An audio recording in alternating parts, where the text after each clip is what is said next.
Violet, chat ships you and Brian. Would you date him? Yes.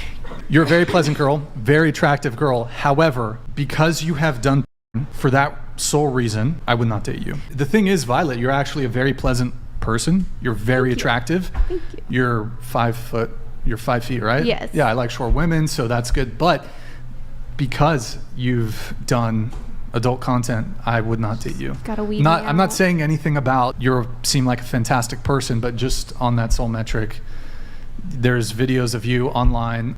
I couldn't deal with that in a relationship. Yeah, I understand. Yeah. I mean, everyone has their personal preferences. I'm not asking anyone to accept me for whatever, but or associate with me, but I get it. I totally get it. Not a chance. Not this time. Do you know what? It's a real shame. It's a real shame that she's dabbled in that content, because she actually seems like a cool girl.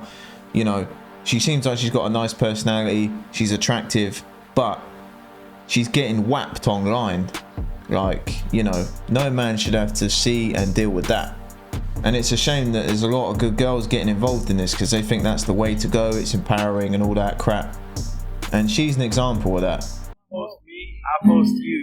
You act single, I act single. You claim me, I claim you. You play games, I play games. Show no interest, I'll show no effort. You put me second, I'll put you last. This shit goes both ways, simple as that. Here.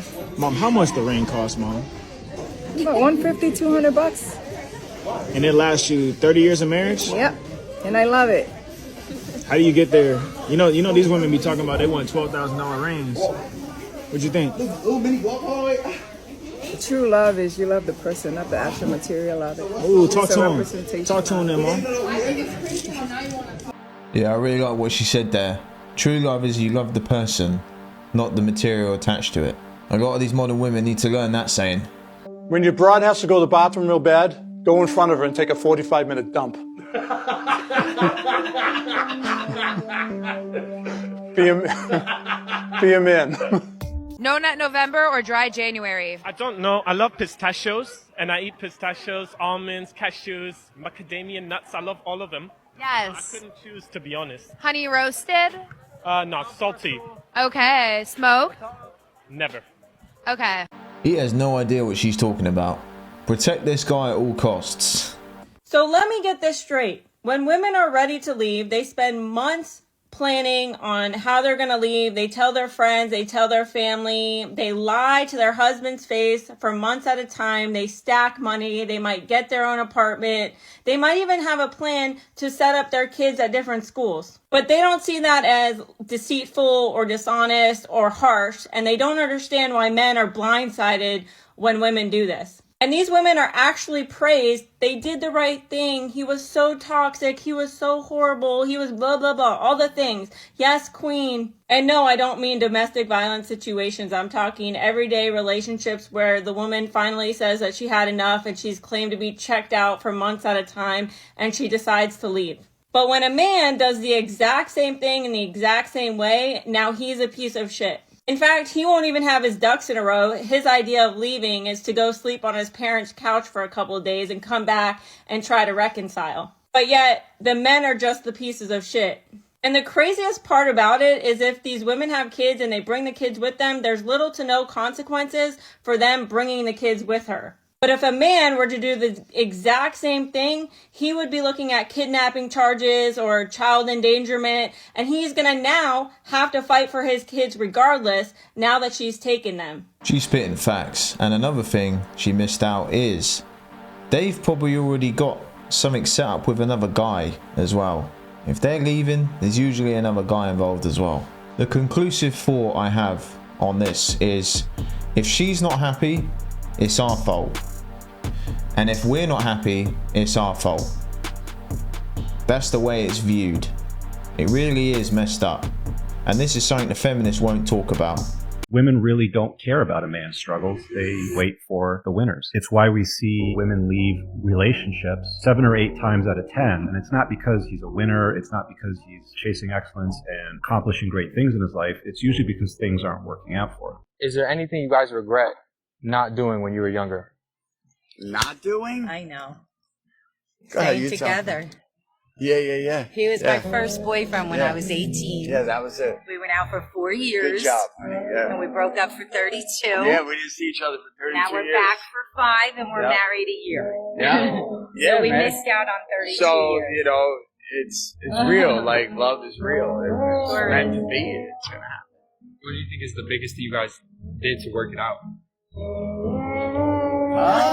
Like we Just connected. As soon as Once we once we connected, it was it. It was it. It was just everything came back 32 years later. She went through the marriage, I went through the marriage. And you feel like We came teen back again. around. You do, like you're like teen. Yeah. And what's the thing you love about her most? Oh, I love her smile, her joyfulness, and, you know, she's a great cook, and she's just so nurturing, man. She's the best. My queen, right? Yeah. I wish you guys nothing but prosperity and love. You know, fair play to these two. You can tell that they're genuinely in love with each other and they're happy. But I don't know, man. She had her fun, and then she came back to you. I don't know. It's a double-edged sword. But the conclusion is they're happy. So who cares? The clock's ticking at the end of the day. Fair play to them. I don't know, babe. You can't find your phone anywhere? No! I can pick it. Dang it. I don't know where it could possibly be. You'd be cool with a guy that makes less money, but he's a hard worker, like he's ambitious. Yeah. Let's say he just started his own business, but he makes $45,000 a year. Would you date him? You wouldn't be able to afford my engagement ring. I'm getting an 8-carat cushion cut vintage engagement ring. If you make $45,000 a year, it would take you 4 years? No. 8 years to afford my Wait, how much? engagement ring? I don't know anything about rings. How much is that? About $200,000. Girl, you want a $200,000? Are you insane? My ring has to sparkle from across the street. Like, you have to see that shit. It's gonna blind people. That's so superficial. That's like so superficial. But it's about so much more than that. It's about the fact that you can afford that, right? I go to yoga with this girl who has an 8-carat diamond engagement ring. Yeah. A weed company and drives an Audi. So it's about more than just it's about the fact that you can afford that. Okay, well, I'm just thinking like you're gonna miss out on a lot of guys because I'm telling no, but not in a good way. Not in a good way. I'm telling you, like, if my mom asked for that from my dad would have told her to go find a new boyfriend because there's no way in hell he was gonna spend $200,000 on an engagement ring. What are you? An idiot sandwich. The only ring this woman's gonna see is that little tag they put on your foot when you're laying dead in the morgue waiting to be buried.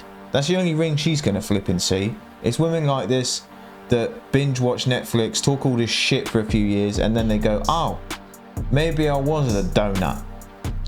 This is a prime example of a fresh donut. So you better start saving up for all that cat food you're gonna need. I was rejected by a matchmaker this week. You wouldn't be able to work with me. This video made the rounds a few weeks ago. This woman basically went to a matchmaker to be matched, and then the matchmaker told her, I will not be able to work with you because of the way that you are. She then responded by not learning from her feedback and deciding that everyone had wronged her. This makes her the perfect opener for my Red Flag series, where I will detail red flags in both men and women.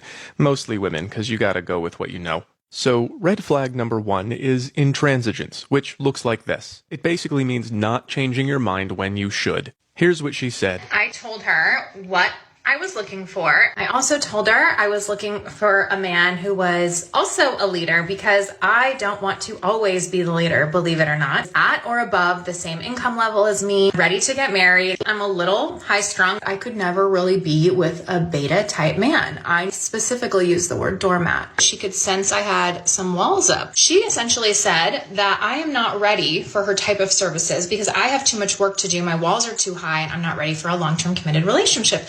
She also said that I need to soften a little bit. Men like a softer woman. Essentially, I spent $350 to meet with this woman, have her tell me I am not worthy of love as I am, she should have her matchmaking license taken away. So that's kind of a lot, except maybe don't charge $350 to say you need an attitude adjustment. Relationships are a reciprocal thing. You have to give to get, and this lady's just saying get. Although maybe I should put something here besides dollars. There you go. So if she doesn't even want to talk about what she brings to the table, it's probably not much. I think that matchmaker was right. Just her voice alone, I can tell this woman is high maintenance. It's just a walking headache. Imagine listening to that waffle all day, man. Again, like the man said, she didn't take any of that as constructive criticism. She just victimized herself and thought everyone else was the problem. She's perfect. As soon as she said, I want to find another leader, you know, if you're with a guy, a real guy, you ain't leading shit. Damaged goods beyond repair, boys.